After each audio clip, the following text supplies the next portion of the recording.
Who are we here with today? I am RyanCecil. I'm with Homepage Realty. And Ryan, have you ever flown in an FPV drone before? No, I don't even know what those words mean. That's perfect. And so what qualifies you to be in the seat today?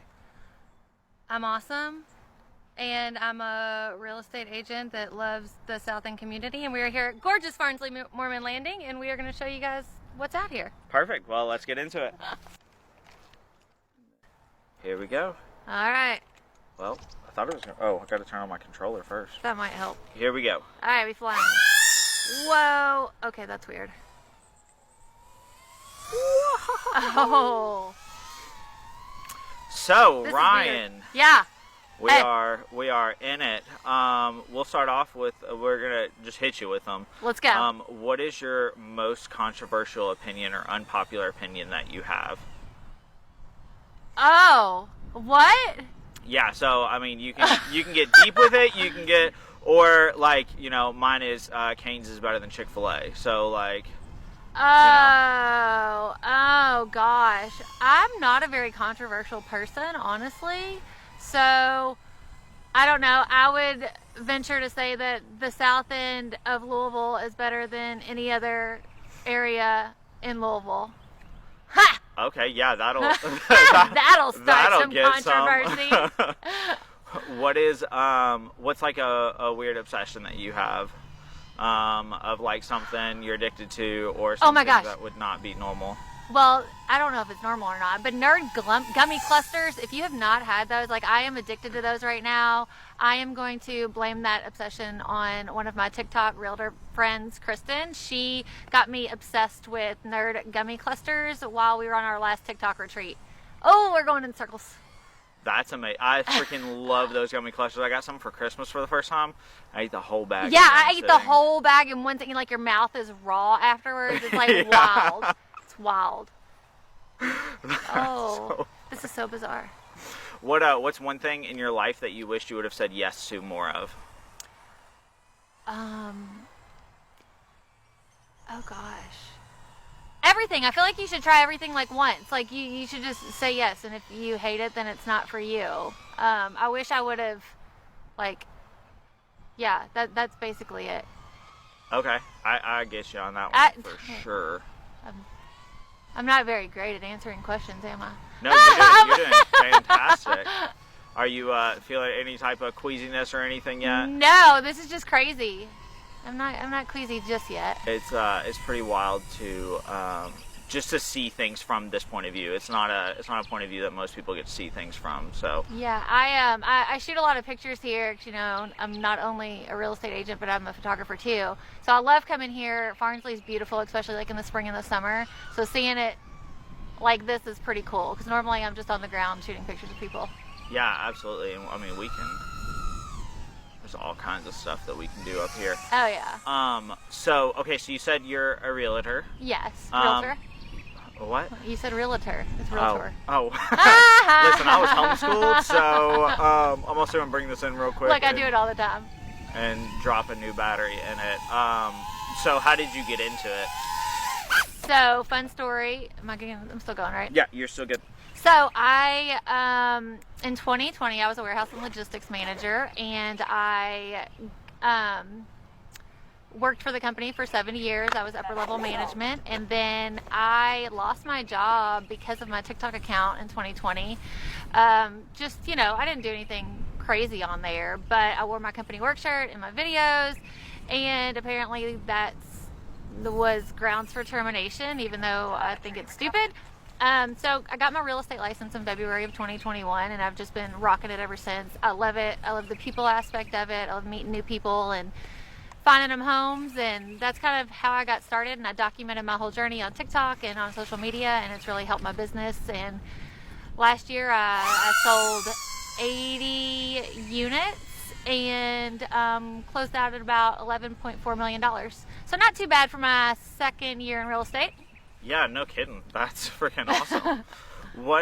Okay, so I mean, you lost your job because of your TikTok. Like, whenever you were going through that, where is it? I mean, it's obviously scary to lose a job, but did you have an idea of what you wanted to get into, or Did you just chill for a little while? Like, what was that experience and that thought process? Yeah, so I was actually already working on my real estate classes because my sister's a real estate agent. And I was like, well, I'd love to, do this like kind of as a side hustle with her. And so I was already working on my real estate classes. So once I lost my job in August, I just kind of took the rest of the fall off and focused on that, finished my photography season. And I was just like, I'm not going to work for somebody else that could do this to me again, because I was devastated. I loved my job. I loved my employees. I thought I was going to retire from that company. And when that happened, I was just so devastated, but I was like, I'm not going to let another corporation do this to me again and determine my pay and things like that. So I just kind of hit the ground running. And when I got my license, I documented everything on social media and TikTok. So immediately when I got my license, one of my friends called me and they're like, hey, will you help me list my house? And I'm like, hey, yeah, awesome, let's do it. And it's just been steady ever since. That's freaking awesome. Especially that, like, you built that community around you and stuff, and they were there to support you the second that you needed them to. Yes, 100%. Which is a big deal. I'm just going to check real quick. You still good in the goggles? Yeah. Okay. And it's crazy because, like, TikTok has brought so many great things to my life. Like, I've met so many awesome people. Me and Daryl Isaacs are, like, super besties right now. Like, I love him. He reached out to me through TikTok when he was starting to build his social media. So, the brand deals that I've gotten and just, like, meeting people from all over the country, it's been awesome. I love it. That's so cool. And that was... What made you start posting on TikTok? Like, what was it? Bored in the house. I was bored in the house in 2020.